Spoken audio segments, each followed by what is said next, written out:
हाँ, तो प्रश्नावली 6 है, उसकी बात करते हैं, कंटिन्यूटी और डिफरेंशिएबिलिटी। तो 11वीं क्लास में हमने कुछ बेसिक बातें पढ़ी थी, सीमा निकालना सीखा था हमने कि भाई एक तो हम दाईं सीमा निकालते थे, रे के बाईं सीमा निकालते थे। तो ये चैप्टर है, इसके साथ दो बातें हैं, एक तो अवकलनीयता की है और एक है हमारी संतत फलन की। तो ये चैप्टर, इस चैप्टर से आपके कितने नंबर का क्वेश्चन आता है? 2 नंबर का क्वेश्चन आता है। एक वैसे ये पूरा अवकलन है, इसमें वो अगर संतत, अवकलनीयता और अवकलन इन तीनों को मिला के एक यूनिट बनाएं तो वो है 8 नंबर की। कितने नंबर की है? 8 नंबर की। तो अवकलन है, उसमें से तो एक बड़ा प्रश्न आता है 6 नंबर का, ठीक है, और एक 2 नंबर का है, वो हमारा एक तो संतत फलन और एक अवकलनीयता है। या तो इसमें से पूछेगा कि दिया गया फलन है उसकी सामतत्यता की जांच कीजिए, या फिर कहेगा कि अवकलनीयता की जांच कीजिए। तो यहाँ से 2 नंबर का प्रश्न है वो फिक्स है, कई बार इसमें से पूछ लेता है, कई बार इसमें से पूछ लेता है। तो ये 2 नंबर का फिक्स प्रश्न है यहाँ से। और 6 नंबर का है वो अवकलन में से आएगा, यानी अवकलन करने के कुछ बेसिक फॉर्मूले तो हमने 11वीं क्लास में पढ़ लिए, ठीक है। इसके अलावा फलन हमारे पास किस किस प्रकार के फलन हो सकते हैं? त्रिकोणमिति फलन है, एक्सपोनेंशियल फंक्शन है, चरघातांकी फलन है, इन्वर्स त्रिकोणमिति के फलन हैं। तो उनका अवकलन कैसे करते हैं? तो अवकलन के जितने भी मेथड होते हैं वो सारे किस में पढ़ेंगे हम? इसी का अगला पार्ट है अवकलन, और उसमें पढ़ेंगे। वहाँ से आपके कितने नंबर का प्रश्न आएगा? 6 नंबर का प्रश्न आएगा। तो वहाँ से हम अवकलन की शुरुआत करके द्वितीय कोटि तक के अवकलन की बात करेंगे। इसी के साथ रोले और लांगराज का मध्यमान प्रमेय तक है, वो वहाँ से 6 नंबर का क्वेश्चन आएगा। और जो संतत और अवकलनीयता है उसमें से कितने नंबर का आएगा? 2 का। या तो यहाँ से पूछ सकता है या यहाँ से पूछ सकता है। अब संतत फलन होता क्या है, इसके बारे में हम बात करेंगे। तो संतत का मतलब होता है कंटिन्यूस। क्या होता है? कंटिन्यूस, यानी लगातार। अगर ग्राफ के हिसाब से इसकी बात करें हम, जैसे ये हमारा एक्स एक्स है, ये वाई एक्स है, तो कोई ग्राफ है वो लगातार बढ़ रहा है, यानी किसी बिंदु पर ब्रेक नहीं हो रहा है, ठीक है, यानी पेन कहीं रुकना नहीं चाहिए। तो वो तो कैसा फलन है? जैसे ये y बराबर एफ एक्स है हमारा, तो ये कैसा फलन है? संतत फलन है। कोई नहीं पूछेगा ग्राफ बना के दिखाओ, केवल समझाने के लिए बता रहा हूँ। अगर ऐसी स्थिति हमारे पास ये आ जाए, यहाँ गया, यहाँ रुक गया, और फिर ऐसे चल के, और फिर यहाँ रुक गया, और फिर ऐसे चल के चल गया, इसका मतलब यहाँ कुछ समय के लिए पेन को रुकना पड़ा, ठीक है। तो ये बिंदु हैं वो कहलाएंगे हमारे डिसकंटिन्यूस पॉइंट, यानी असंतत बिंदु। फलन तो कैसा ही है? असंतत फलन है। क्या है? असंतत फलन है। लेकिन जिन बिंदुओं पे हमारा पेन रुक रहा है, जैसे इसको नाम मैंने ए दे दिया और इसको क्या दे दिया? बी दे दिया, ठीक है। तो ये क्या कहलाएगा? हमारा असंतत फलन, और ये कहलाएगा संतत फलन। ये तो किसके हिसाब से हो गया? ग्राफ के हिसाब से हो गया कि भाई ये हमारा संतत फलन है, ये क्या है? असंतत फलन है। तो लिखें थोड़ा सा इसमें, आप हेडिंग लिखें संतत फलन।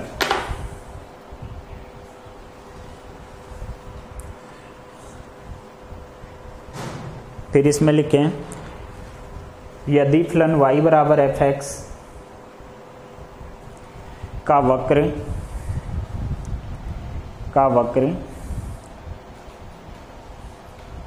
किसी बिंदु पर नहीं टूटता है, किसी बिंदु पर नहीं टूटता है,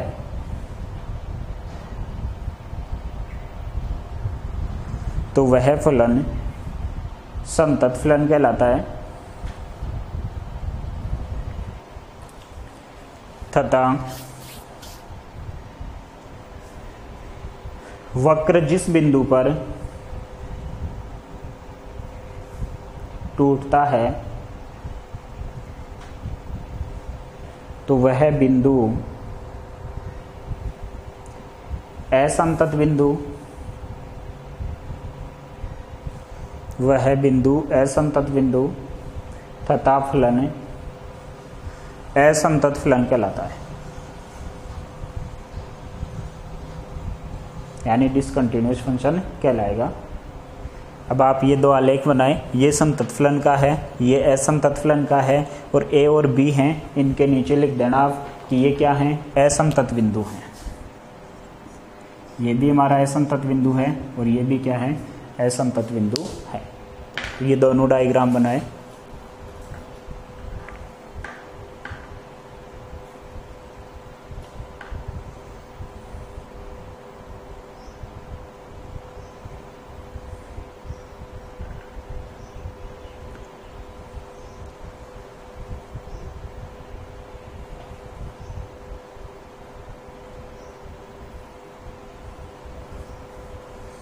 इसके बाद देखें, ये तो हमारे ग्राफ के हिसाब से बातें हो गई कि भाई संतत फलन है वो किसको कहेंगे, जिसका वक्र किसी बिंदु पर नहीं टूटता है यानी कंटिन्यूस चलता है, और किसी बिंदु पे टूटता है तो वो बिंदु हमारा डिसकंटिन्यूस पॉइंट कहलाएगा, और फलन है वो क्या कहलाएगा, असंतत फलन कहलाएगा।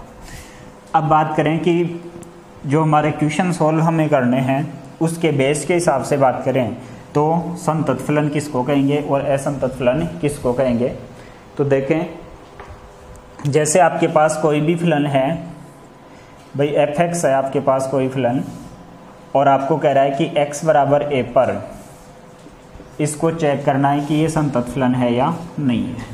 ठीक है, तो इसके लिए हमें 3 बातें ध्यान में रखनी है। एक तो क्या होना चाहिए, x बराबर a पर फलन का मान, फलन तो पहले परिभाषित होना ही चाहिए। परिभाषित का मतलब x के ऐसे मानों को वो क्या करना चाहिए, एक्सेप्ट करना चाहिए। एक्सेप्ट का मतलब क्या है कि भाई जैसे आप बिंदु रख रहे हो x बराबर, तो फलन है वो अनंत नहीं बनना चाहिए। क्या नहीं बनना चाहिए, अनंत नहीं बनना चाहिए। जो 11वीं क्लास में हमने अपरिभाषित रूप पढ़े थे, अनिवार्य रूप पढ़े थे, 0 की पावर 0, अनंत की पावर अनंत, ऐसे 7 रूल लिखाए थे आपको। तो वो ऐसी स्थिति नहीं बननी चाहिए। इसका मतलब पहले फलन कैसा होना चाहिए, हमारा परिभाषित होना चाहिए। परिभाषित होने का मतलब है जिस बिंदु पे आप चेक कर रहे हो ना, उस बिंदु पे अगर आप सीमा लगाते हो या फलन का मान निकालते हो तो उसका कुछ ना कुछ परिमित मान आपको मिलना चाहिए, यानी अनिवार्य रूप नहीं बनना चाहिए। ठीक है, यानी अनंत बटा अनंत, 0 बटा 0, इस प्रकार के रूप आपके पास नहीं मिलने चाहिए। तो x बराबर a पर फलन का मान, फलन का मान जैसे क्या हो गया, f हो गया। ये हमारी समीकरण क्या हो गई, 1। तो सबसे पहले आपको परिभाषित दिया हुआ मिलेगा सारी बातें, तो आपको जो पॉइंट देगा उस पर x बराबर a पर, तो यहाँ एक की जगह आपको कोई ना कोई पॉइंट देगा वो। ठीक है, जैसे x बराबर 2 दे दिया, x बराबर 5 दे दिया, तो x बराबर a पर फलन का मान, इसका मतलब जो f(x) आपको दे रखा है उसमें आपको जो पॉइंट दे रखा है उसको रख के जो मान निकालना है वो क्या कहलाएगा, हमारा फलन का मान कहलाएगा। तो ये 1 नंबर बात हो गई। फिर x बराबर a पर दाईं सीमा,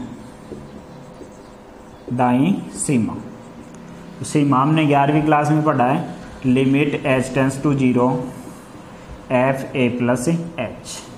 ये हमारी क्या हो गई, दाईं सीमा हो गई कि लिमिट h टेंस टू 0, यानी h है वो 0 की ओर अग्रसर है, और जो हमारा फलन f(x) है उसमें जहाँ जहाँ आपको x दिखाई दे रहा है उसको रिप्लेस करना है किससे, a प्लस h से। a प्लस h से रिप्लेस करने के बाद आप जहाँ जहाँ h दिख रहा है उसकी जगह क्या रख दोगे, 0 रख दोगे। जो मान आएगा वो क्या कहलाएगी, हमारी दाईं सीमा कहलाएगी। ठीक है, नंबर 3 की बात करें तो x बराबर a पर बाईं सीमा, बाईं सीमा ये हो जाएगी हमारी limit h tends to 0 f a minus h।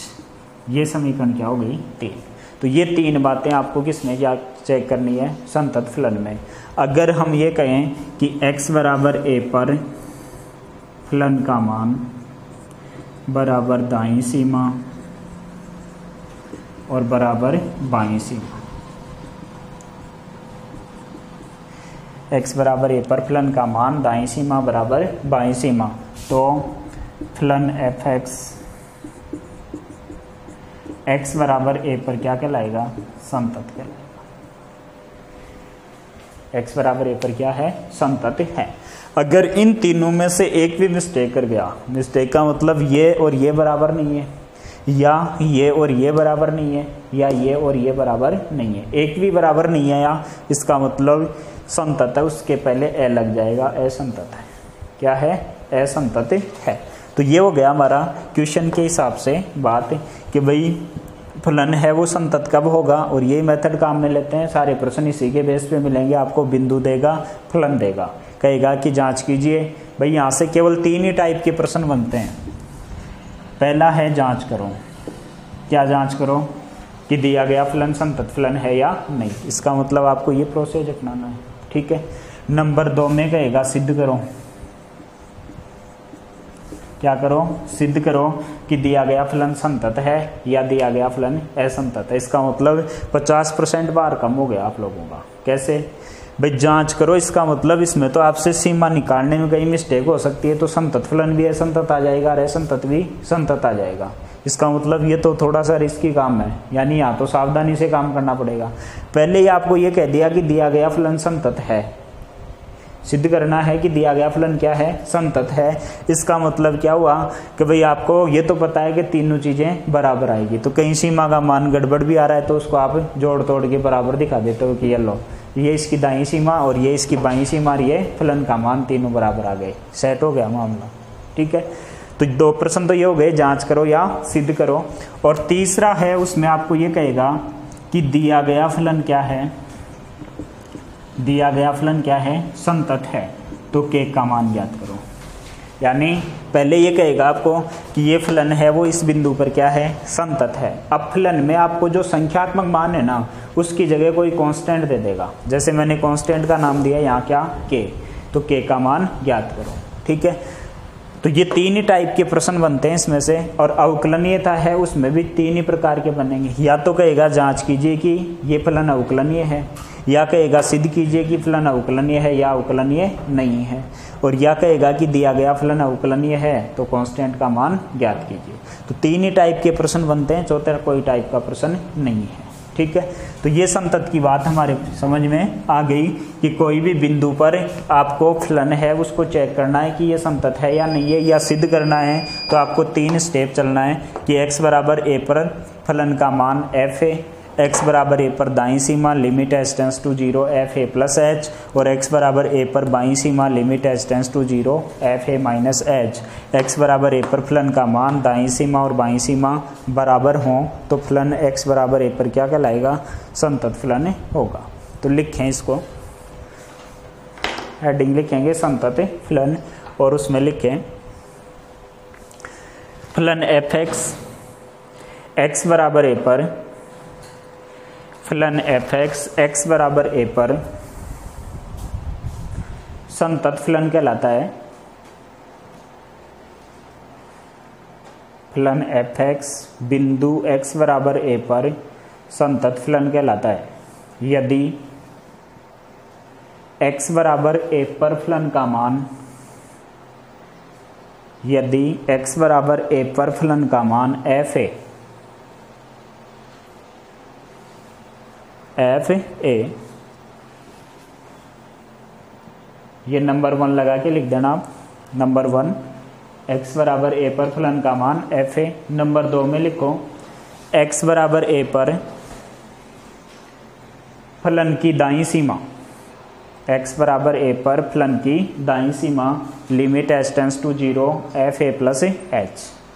और तीसरा लिखें x बराबर a पर फलन की बाईं सीमा, फलन की बाईं सीमा limit h tends to 0 f a minus h। तीनों बराबर हों, तीनों बराबर हों। और इसे में नीचे नई लाइन से लिखेंगे यदि x बराबर a पर, नई लाइन से लिखेंगे यदि x बराबर a पर फलन का मान दाईं सीमा व बाईं सीमा बराबर नहीं हो, बराबर नहीं हो, तो बिंदु x बराबर a पर, बिंदु x बराबर a पर फलन असंतत फलन कहलाता है। x बराबर a पर फलन असंतत फलन कहलाता है।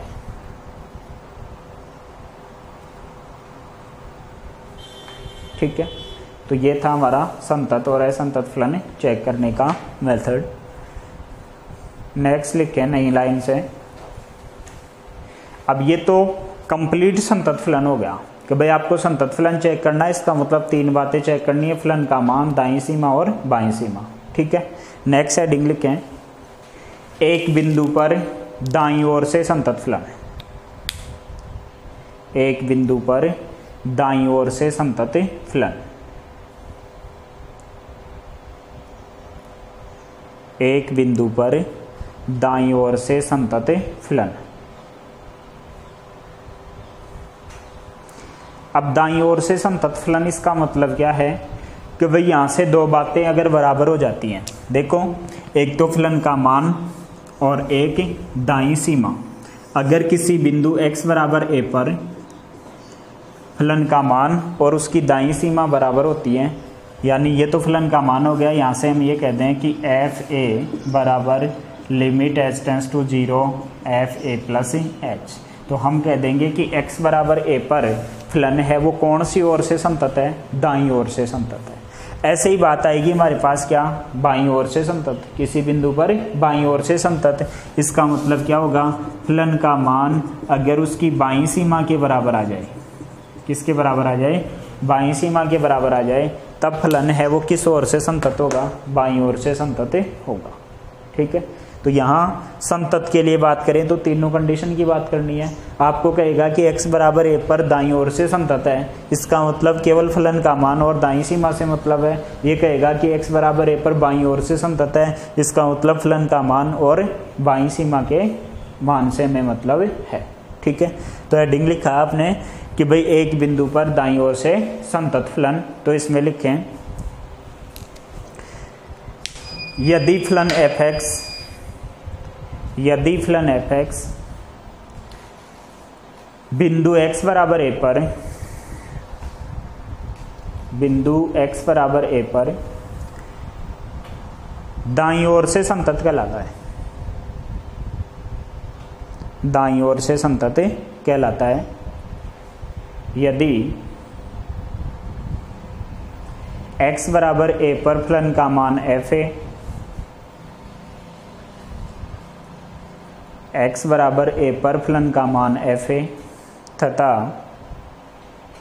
x बराबर a पर फलन की दाईं सीमा limit h tends to 0 f a plus h बराबर हो, क्या हो, बराबर हो। अर्थात ये बात लिख दें आप,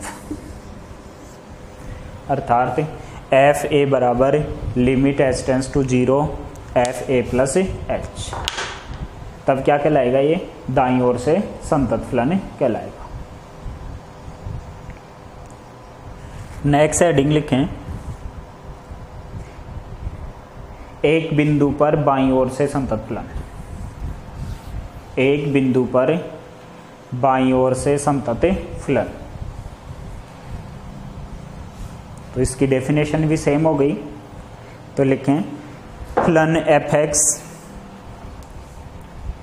बिंदु x बराबर a पर, फलन f(x) बिंदु x बराबर a पर बाईं ओर से संतत कहलाता है, बाईं ओर से संतत कहलाता है यदि x बराबर a पर, यदि x बराबर a पर फलन का मान तथा x बराबर a पर बाईं सीमा, x बराबर a पर फलन का मान तथा x बराबर a पर बाईं सीमा limit h tends to 0 f a minus h बराबर हो, क्या हो, बराबर हो।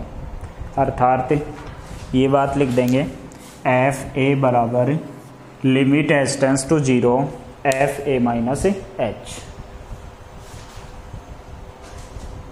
ठीक है, तो दाईं ओर से पूछे इसका मतलब फलन का मान दाईं सीमा के बराबर दिखाना है, बाईं ओर से पूछे तो बाईं सीमा के बराबर। केवल ये कहे संतत है, इसका मतलब तीनों बातें आपको चेक करनी है। ठीक है, इसके बाद नेक्स्ट लिखें, विवर्त अंतराल में संतत फलन। भाई 11वीं क्लास में हमने इंटरवल पढ़े थे, एक ओपन इंटरवल और एक क्लोज इंटरवल। ओपन इंटरवल का मतलब छोटा कोष्टक में जो संख्याएं लिखी जाती हैं, और क्लोज का मतलब किस में लिखी जाती हैं, बड़े कोष्टक में लिखी जाती हैं। अब उनका मतलब क्या है, देखो इंटरवल की बात हमने 11वीं क्लास में की थी। तो ओपन इंटरवल जैसे ये लिख दिया ए बी, इसका मतलब है कि इसमें न ए शामिल है न बी शामिल है, इनके बीच वाली संख्याएं शामिल है। जैसे ये लिखा मैंने कि 2 और 5, इसका मतलब 3 4 की बात कर रहा हूँ भाई। न 2 शामिल करूँगा न 3 शामिल करूँगा, इनके बीच में जो संख्याएं आ रही हैं उसकी बात करूँगा। तो बीच में कौन है, 3 और 4। अगर यही संख्या ऐसे लिखी होती क्लोज इंटरवल में, तो क्लोज इंटरवल का मतलब हो गया 2 भी शामिल है, 5 भी शामिल है, और 3 और 4 भी शामिल है। इसके बाद इसके टाइप हमने पढ़े थे सेमी ओपन, सेमी क्लोज और सेमी क्लोज, सेमी ओपन। 11वीं क्लास में पढ़ा था। ये लिख दिया 2 और ये लिख दिया 5। इसका मतलब 2 तो शामिल है लेकिन 5 शामिल नहीं है। एक केस ऐसा भी देखा था हमने, सेमी ओपन और सेमी क्लोज, यानी 2 शामिल नहीं है और कौन शामिल है, 5 शामिल है। ठीक है, तो यहाँ हम बात करेंगे कि अगर आपको ओपन इंटरवल दे और उसमें ये पूछे कि इसमें फलन है, संतत है या नहीं है, उसको कैसे चेक करेंगे। तो हेडिंग लिखेंगे आप विवर्त अंतराल में संतत फलन, और इसमें लिखें फलन एफ एक्स विवर्त अंतराल ए बी, छोटे कोष्टक में ए बी लिखना है। फलन एफ एक्स विवर्त अंतराल ए बी में संतत फलन कहलाता है यदि वह इस अंतराल के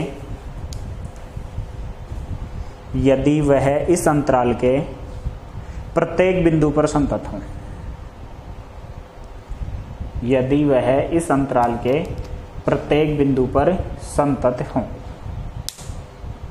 इसका मतलब क्या हुआ, जैसे मैंने ये लिख दिया कि कोई एफ एक्स आपको दे रखा है, जैसे ये लिख दिया 2x + 5, और फिर आपको ये कह रहा हूँ कि ओपन इंटरवल 2 और 4 में जांच कीजिए कि ये फलन संतत है या नहीं है। इसका मतलब हम क्या करेंगे, जैसे 5 लिख दिया यहाँ, तो इसको संतत चेक करने के लिए हम क्या करेंगे, इस अंतराल के प्रत्येक बिंदु पर इसको चेक करेंगे कि ये फलन की दाईं सीमा बाईं सीमा फलन का मान। ठीक है, अब इस अंतराल में कौन कौन से बिंदु आएंगे, एक तो आएगा 3 और एक आएगा 4। तो 3 और 4 दोनों पॉइंटों पे चेक करेंगे, दोनों भी अगर संतत मिल जाता है तो हम कहेंगे कि इस पूरे इंटरवल में हमारा फलन कैसा है, संतत है। अगर मान लीजिए 3 पे संतत आ गया और 4 पे क्या आ गया, असंतत आ गया, तो हम कहेंगे कि इस पूरे इंटरवल में हमारा फलन कैसा है, असंतत है। कैसा है, असंतत है। तो ये ध्यान रखोगे कि भाई जो इंटरवल आपको ओपन दे रखा है, तो ओपन इंटरवल में कैसे चेक करते हैं, ओपन इंटरवल के प्रत्येक बिंदु पर हमारा फलन कैसा होना चाहिए, संतत होना चाहिए। तो जितने भी पॉइंट आते हैं सब पे चेक करना है, उस पे संतत है तो संतत। एक भी पॉइंट ऐसा मिल गया जिस पे असंतत है, इसका मतलब पूरे इंटरवल में क्या हो जाएगा, असंतत हो जाएगा। ठीक है, नेक्स्ट लिखें सहवर्त अंतराल में संतत फलन, क्लोज इंटरवल में संतत फलन।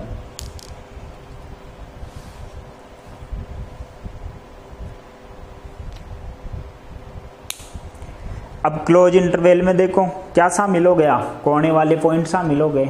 एक तो ए बी शामिल हो गया और एक बी भी शामिल हो गया। ठीक है, तो ए बताओ दाईं ओर आ रहा है या बाईं ओर आ रहा है।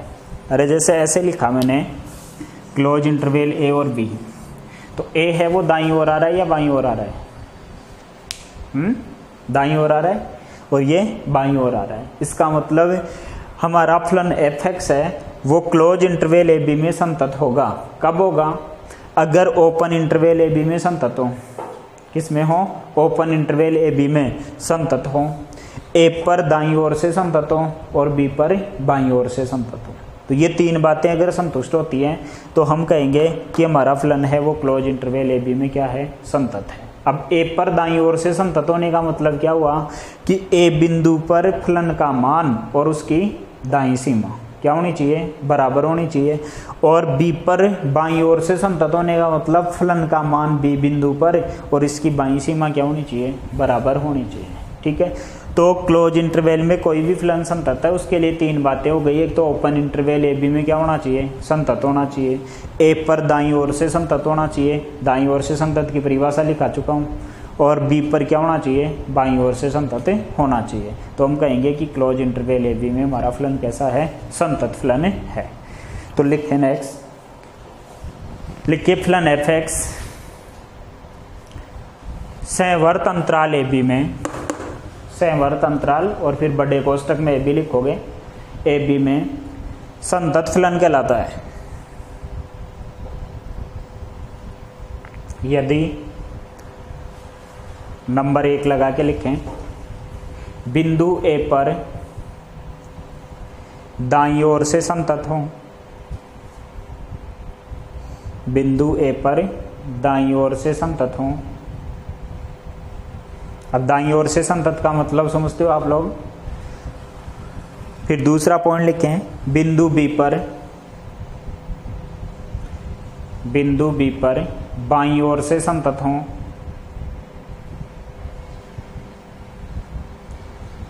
और तीसरा पॉइंट लिखें, विवर्त अंतराल, विवर्त अंतराल का मतलब छोटे कोष्टक में ए बी, विवर्त अंतराल ए बी में संतत हो।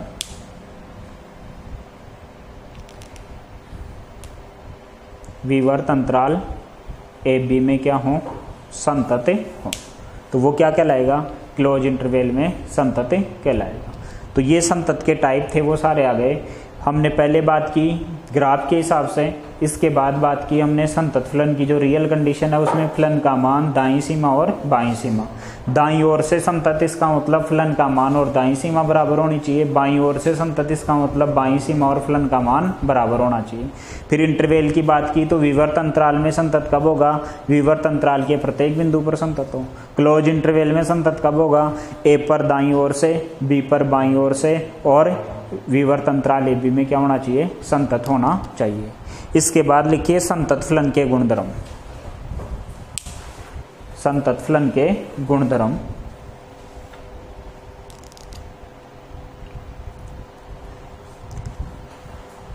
इसमें नंबर 1 लगा के लिखें, यदि एफ एक्स तथा जी एक्स, यदि एफ एक्स तथा जी एक्स अपने प्रांत में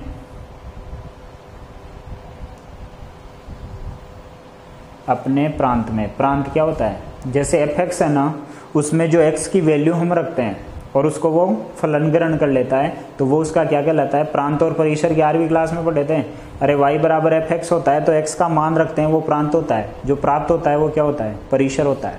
और एक सह प्रांत भी होता था। 11वीं क्लास में हमने ऐसे चित्र बना के पढ़े थे, याद आ रहा है तो। ए और बी से, ए से बी पर परिभाषित एक फलन होता था, तो ए के एलिमेंट प्रांत हो गया और बी के सारे एलिमेंट से प्रांत हो गए।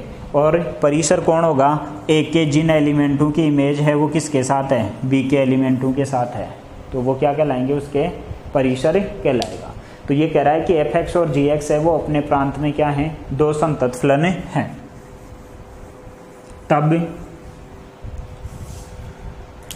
एफ एक्स प्लस जी एक्स, प्लस माइनस दोनों साथ ही लिख लो, एफ एक्स प्लस जी एक्स, दूसरा लिखो एफ एक्स इंटू जी एक्स, और तीसरा लिखेंगे एफ एक्स अपॉन जी एक्स। जहाँ हमारा जी एक्स है वो नॉट इक्वल 0 है,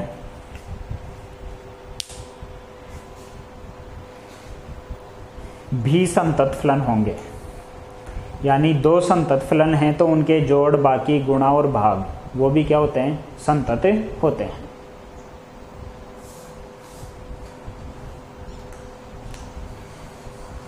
तीसरा इसमें लिख लो, इसी में लिख लो, नई लाइन की आवश्यकता नहीं है, संयुक्त फलन जी ओ एफ एक्स, संयुक्त फलन जी ओ एफ एक्स। ये क्या होता है, कंपोजिटिव फंक्शन। ये हम चैप्टर नंबर 1 में पढ़ेंगे। इसकी डेफिनेशन होती है जी इंटू एफ एक्स, यानी जी एक्स है उसमें आप एक्स की जगह क्या रखोगे, एफ एक्स रखोगे, तो वहाँ संयुक्त फलन की बात चैप्टर नंबर फर्स्ट में हम कर लेंगे। ठीक है, तो अगर f(x) और g(x) अपने प्रांत में दो समतत फलन हैं तो उनके जोड़, बाकी, गुणा, भाग और संयुक्त फलन ये भी क्या होते हैं, समतत होते हैं। अब कुछ फलन ऐसे हैं जो सदैव समतत होते हैं और कुछ फलन ऐसे होते हैं जो सदैव असमतत होते हैं, उसको हम कल लिखते हैं। अब कुछ प्रश्नों की चर्चा कर लेते हैं।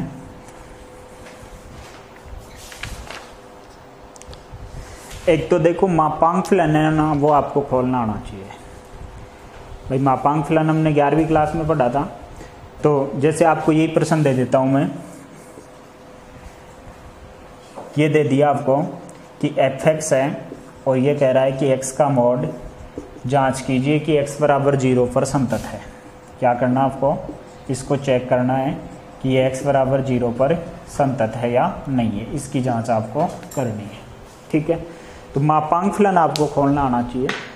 देखो, तो मापांक फलन है, उसका ग्राफ भी हमने कहाँ देखा था, 11वीं क्लास में देखा था, जो वी शेप में आता है, ऐसे इसमें आता है वी शेप में। अगर आप x का मान पॉजिटिव रखोगे तब भी इसका मान पॉजिटिव मिलेगा, नेगेटिव रखोगे तब भी क्या मिलेगा, पॉजिटिव ही मिलेगा।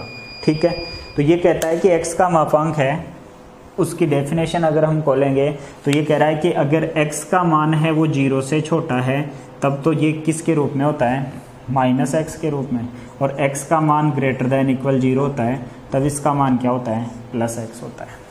ठीक है, अब आपको x बराबर किस पर चेक करना है, 0 पर। इसका मतलब फर्स्ट मेथड की बात कर रहे हैं हम कि x बराबर a था, a की जगह कौन आ गया, 0 आ गया। क्या आ गया, 0।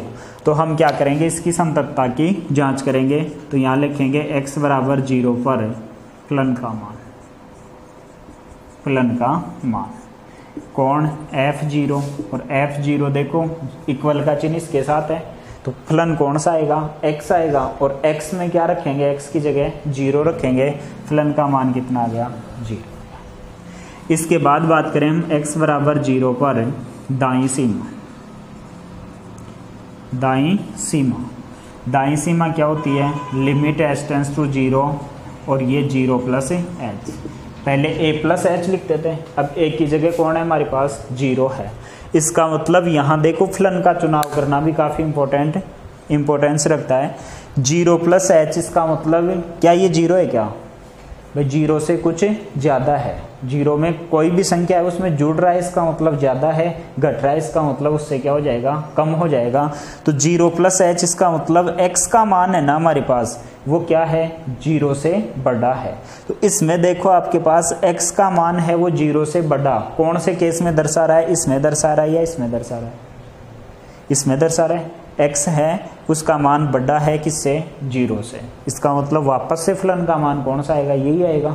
और इसमें क्या करोगे आप, x की जगह क्या लिखोगे, 0 + h लिखोगे। ये 0 + h लिख दिया और ये लिमिट h टेंड्स टू 0। अब लिमिट h टेंड्स टू 0 लगाओगे तो इसका मान भी कितना आ गया, 0 आ गया। कितना आ गया, 0 आ गया। अब बात करें हम x बराबर 0 पर कौन सी सीमा, बाईं सीमा। ये हो गया हमारा limit h tends to 0 f0 - h। कितना हो गया, 0 - h। अब देखो x का मान 0 से बड़ा है या छोटा है, 0 में से कुछ घट रहा है, इसका मतलब छोटा है। तो छोटे के लिए देखो x <0, x <0, यानी x छोटा है किससे, 0 से। तो जिसकी तरफ मुंह खुला है ना वो हमेशा बड़ा होता है। किसी को अगर लेस देन ग्रेटर देन में कन्फ्यूजन है तो जिसकी तरफ मुंह खुल रहा है इसका मतलब वो क्या है, बड़ा है। ठीक है, तो ये केस आएगा। इसका मतलब यहाँ कितना लिखूंगा, -0 - h, और इसके साथ क्या आएगा, लिमिट h टेंड्स टू 0 यानी -0। कभी देखा है क्या माइनस का 0, 0 0 ही होता है। तो इसका मान भी कितना आ गया, 0। तो यहाँ से कहेंगे हम कि x बराबर 0 पर फलन का मान, फलन का मान f0 बराबर दाईं सीमा बराबर बाईं सीमा, और सबका मान कितना है, 0। अतः x बराबर 0 पर f(x) बराबर x का मापांक समतत फलन है। कैसा फलन है, संतत फलन है। तो इतना आपको पूरा लिखना है। बीच में आप स्टेप खा जाओगे, आपके नंबर खा जाएगा। ठीक है, तो 3 स्टेप हैं, तीनों स्टेप आपको स्टेप बाय स्टेप लिखने हैं। तो लिखें इसको, क्वेश्चन को आप।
इसके बाद देखें आप,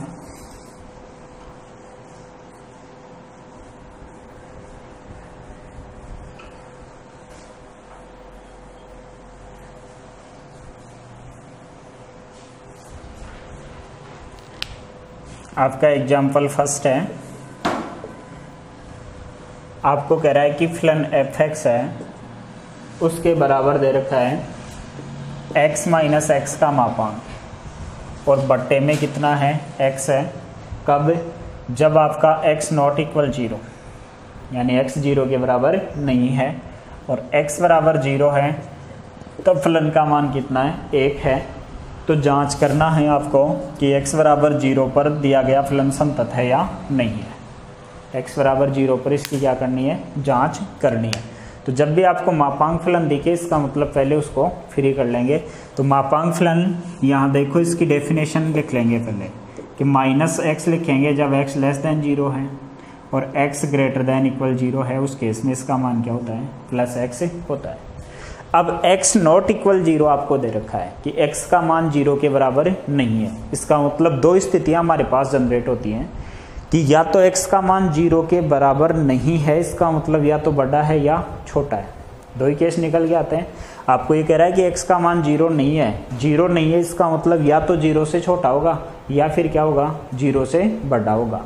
तो वो केस ले लेते हैं हम कि एक बार तो हमने ये ले लिया कि x का मान 0 से क्या है, छोटा है। एक बार ले लिया x का मान क्या है, 0 से बड़ा। और यही तो कह रहा है बराबर नहीं है, बराबर नहीं है, इसका मतलब 2 केस हो सकते हैं, या तो छोटा हो सकता है या बड़ा हो सकता है। तीसरा आपको बराबर दे ही रखा है। यहाँ किसी की परेशानी है क्या, नहीं है भाई। जो बात यहाँ दे रखी है उससे मैंने फॉलो करके यहाँ लिख दिया। ठीक है, अब देखो, जब x का मान 0 से छोटा है तब ये x और इस x में तो कोई परिवर्तन नहीं होने वाला है। किस में परिवर्तन होगा, मापांक फलन में होगा। किसमें होगा, मापांक फलन में।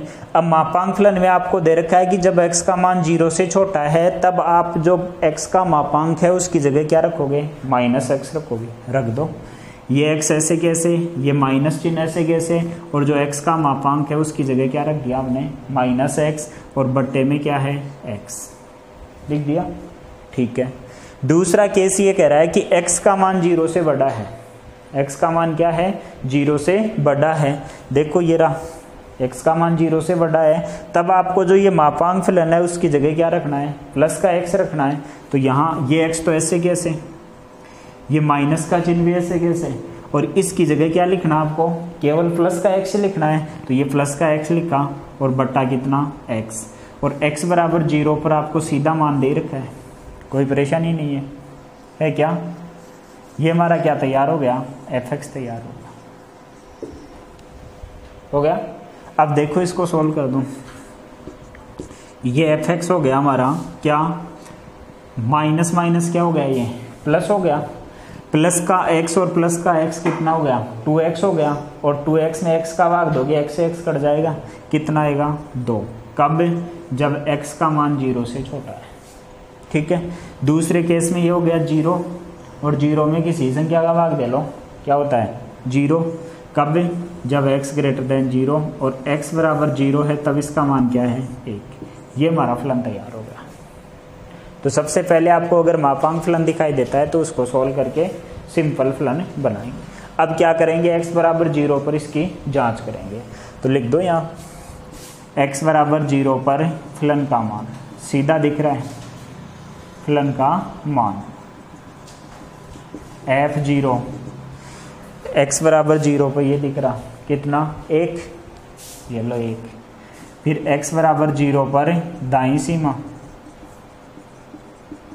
Limit h tends to 0 f0 plus h। इसका मतलब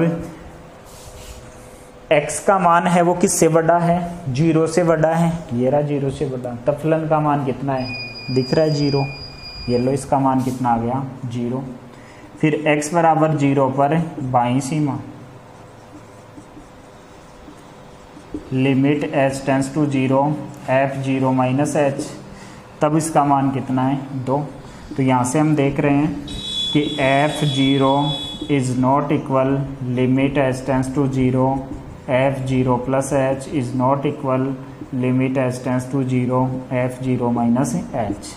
अतः x बराबर 0 पर fx है वो क्या नहीं है, संतत नहीं है। ये लो जांच हो गई भाई। आपको एक तो मापांक फलन खोलना आना चाहिए, इसके बाद 3 स्टेप आपको लिखने हैं, नॉर्मल सवाल हैं इसके।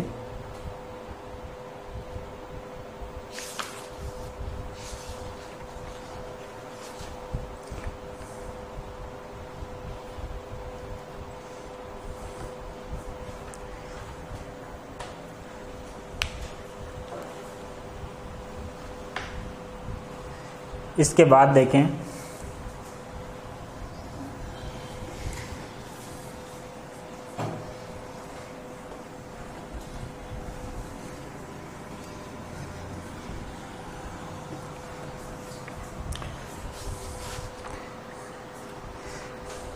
अगला एग्जाम्पल है आपके पास, बढ़िया एग्जाम्पल है। fx बराबर दे रखा है आपको x का मापांक और प्लस x माइनस 1 का मापांक।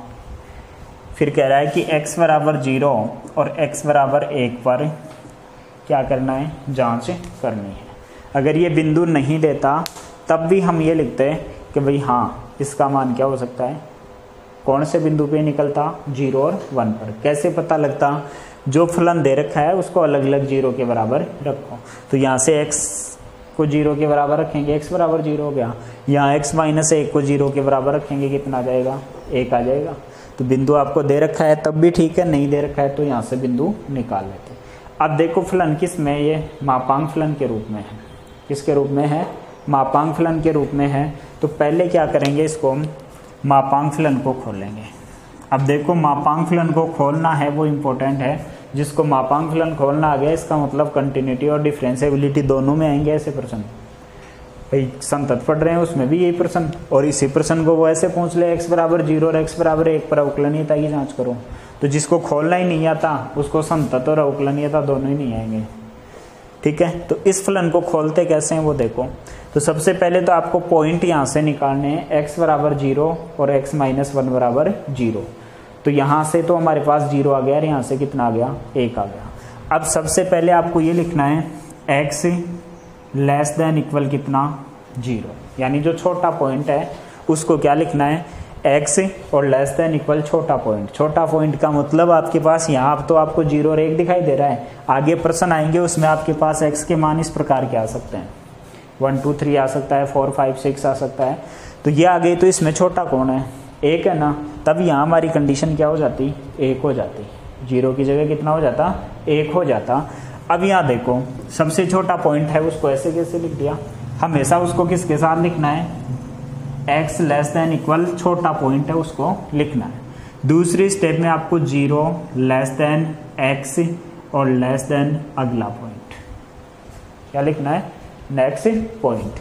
तो नेक्स्ट पॉइंट आ गया, ठीक है।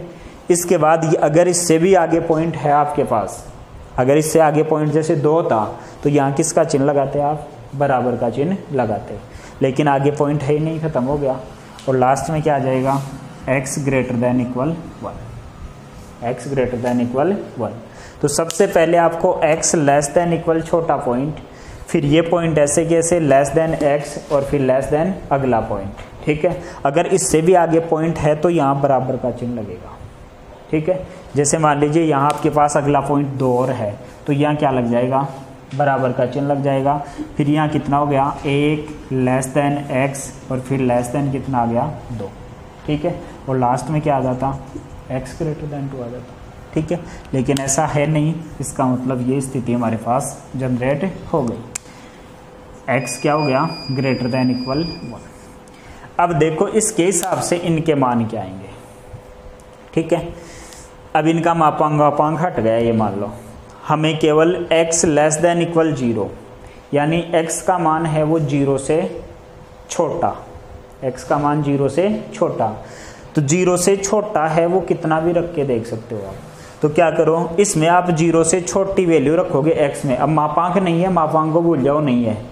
इसका मान तो कितना है x और इसका कितना है x माइनस 1, ठीक है।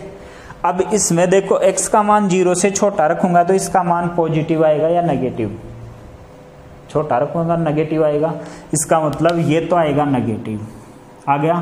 फिर बीच में किसका चिन्ह है, प्लस का।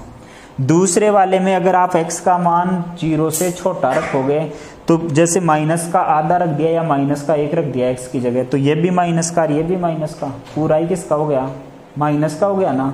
तो ये दूसरा फंक्शन है वो भी किसका आएगा, माइनस का x माइनस 1। तो यहाँ x 0 से छोटा रख के देखना है तो इसमें रख के देखो, पॉजिटिव आता है तो पॉजिटिव लिखो, नेगेटिव आता है तो नेगेटिव रखो, कोई भी संख्यात्मक मान रख के देख लो, ठीक है। दूसरे केस में आओ, दूसरे केस में आपको ये कह रहा है कि 0 less than x less than 1, इसका मतलब है x का मान न 0 है न 1 है, x का मान न तो 0 है न 1 है, इनके बीच में है। तो बीच में कौन आता है, 0 और 1 के बीच में आधा है। इसका मतलब आधा मैं इस x में रख के देखूंगा, मापांक नहीं है, बार बार कह रहा हूँ मापांक नहीं है, ये x है, ये x माइनस 1 है। तो इसमें मैं आधा रखूंगा तो पॉजिटिव मान देगा या नेगेटिव देगा, पॉजिटिव देगा। इसका मतलब ये तो आ गया x। फिर प्लस का चिन्ह, इसमें मैं प्लस का आधा रखूंगा तो ये आधा और ये माइनस का 1, इसका मतलब माइनस का आधा बचा, इसका मतलब इसका मान फिर से किसका आ रहा है, माइनस का आ रहा है, ठीक है। तीसरा कह रहा है कि x का मान 1 से बड़ा रखोगे, बड़ा जैसे 1.5 रखा, 1.5 पॉजिटिव, इसमें 1.5 रखा, 1.5 में से 1 गया तो कितना बच गया, आधा, दोनों ही क्या मिलेंगे, पॉजिटिव। इसका मतलब ये भी पॉजिटिव और ये भी क्या हो गया, पॉजिटिव हो गया, ठीक है। अब इनको सॉल्व करके लिख देंगे, f(x) बराबर ये तो हो गया 0 less than x less than 1 और x ग्रेटर देन 1। अब इसको सॉल्व करेंगे, ये माइनस x, ये माइनस x और ये कितना हो गया, प्लस 1, इसका मतलब 1 माइनस के 2x हो गया। इसको सॉल्व करेंगे, x माइनस x और प्लस 1, x से x कैंसिल, 1 हो गया। इसको हल करेंगे तो ये कितना हो गया, 2x माइनस 1 हो गया। ये हमारा फलन बन गया। अब आपको इसको 2 बिंदुओं पे चेक करना है, कौन कौन से पर, x बराबर 0 पर फलन का मान, फलन का मान। तो f0 कितना हो गया, देखो देखें, 0 में बराबर का चिन्ह इसी में है तो इसमें ये फलन आएगा, और इसमें आपको जहाँ भी x दिखाई दे रहा है उसकी जगह क्या रखोगे, 0 रखेंगे। तो यहाँ से लिखूंगा मैं 1 माइनस 2 इंटू 0, यानी फाइनल उत्तर कितना आ गया इसका, 1, ठीक है। इसके बाद x बराबर 0 पर दाईं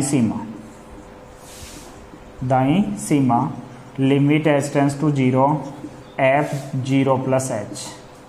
तो 0 प्लस h, इसका मतलब x का मान 0 से बड़ा है, देखो ये रहा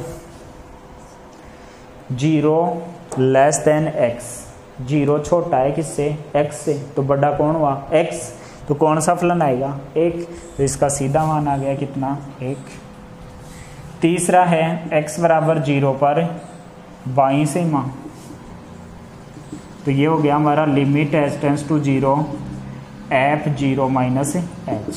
तो 0 माइनस h ये वापस से फर्स्ट केस पे आ गया। x का मान क्या है, 0 से छोटा है, तो इसमें आप क्या करोगे, जहाँ जहाँ आपको x दिखाई दे रहा है उसकी जगह क्या रखोगे, 0 माइनस h। तो ये हो गया हमारा limit h tends to 0 1 minus 2 और ये हो गया 0 माइनस h। तो h की जगह 0 रखेंगे, ये 0 हो गया पूरा ही, तो ये कितना आ गया वापस से 1। अब देखो x बराबर 0 पर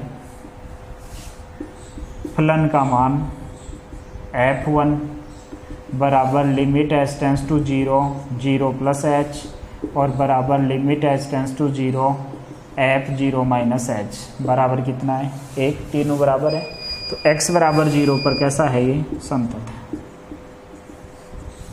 ये तो एक पॉइंट पे ही चेक हुआ अभी आपको किस पर और चेक करना है, x बराबर 1 पर। तो x बराबर 1 पे भी आप सेम तरीके से कर लोगे। कैसे, x बराबर 1 पर फलन का मान देखो, ये रहा 1 के लिए, तो इसमें x की जगह 1 रख दोगे, तो 1 रखते ये कितना बन गया 2, 2 में से 1 गया तो 1 आ गया। फिर x बराबर 1 पर दाईं सीमा, दाईं सीमा का मतलब जी 1 प्लस h यानी x का मान 1 से बड़ा होना चाहिए, ये रहा 1 से बड़ा, यही फलन वापस आ जाएगा। x की जगह 1 प्लस h रख देंगे और h की जगह 0 रख देंगे, तो वापस से वही 1 आ गया।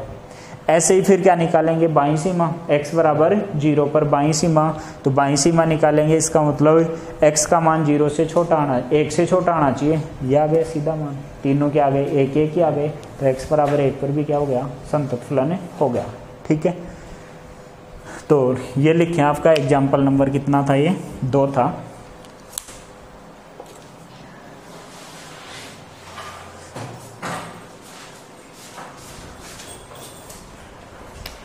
इसके बाद आप क्या करोगे, इसके एग्जाम्पल हैं, एग्जाम्पल 3 है, एग्जाम्पल 4, एग्जाम्पल 5 है, वो बता दूंगा। यानी एग्जाम्पल 3, 4 और 8, यानी ये आपको करने हैं एग्जाम्पल नंबर 3, 4 और 8। ठीक है, बाकी एग्जाम्पल हैं वो तीसरे मेथड के हैं, तो उसके बारे में हम कल डिस्कस करेंगे कि भाई जो कांस्टेंट है उसकी वैल्यू कैसे निकालेंगे। 2 टाइप तो हो गए, जांच करना और सिद्ध करना। इसका मतलब जांच में भी वही 3 चीज़ आएंगी, सिद्ध में भी वही 3 चीज़ आएगी हमारी। और कल हम बात करेंगे तीसरे टाइप की कि भाई आपको ये कहेगा कि दिया गया फलन क्या है, संतत है, तो कांस्टेंट का मान पूछेगा। साथ में कुछ थ्योरी की बातें बाकी रह गई हमारी कि भाई कुछ फलन ऐसे होते हैं जो सदैव संतत होते हैं, उनको लिखेंगे, और कुछ फलन असंतत होते हैं उसके बारे में भी बात करेंगे। तो इनके ये एग्जाम्पल पढ़ोगे, प्लस प्रश्नावली के जितने प्रश्न होते हैं निकालने की कोशिश करना, बाकी प्रश्न यहाँ करेंगे हम।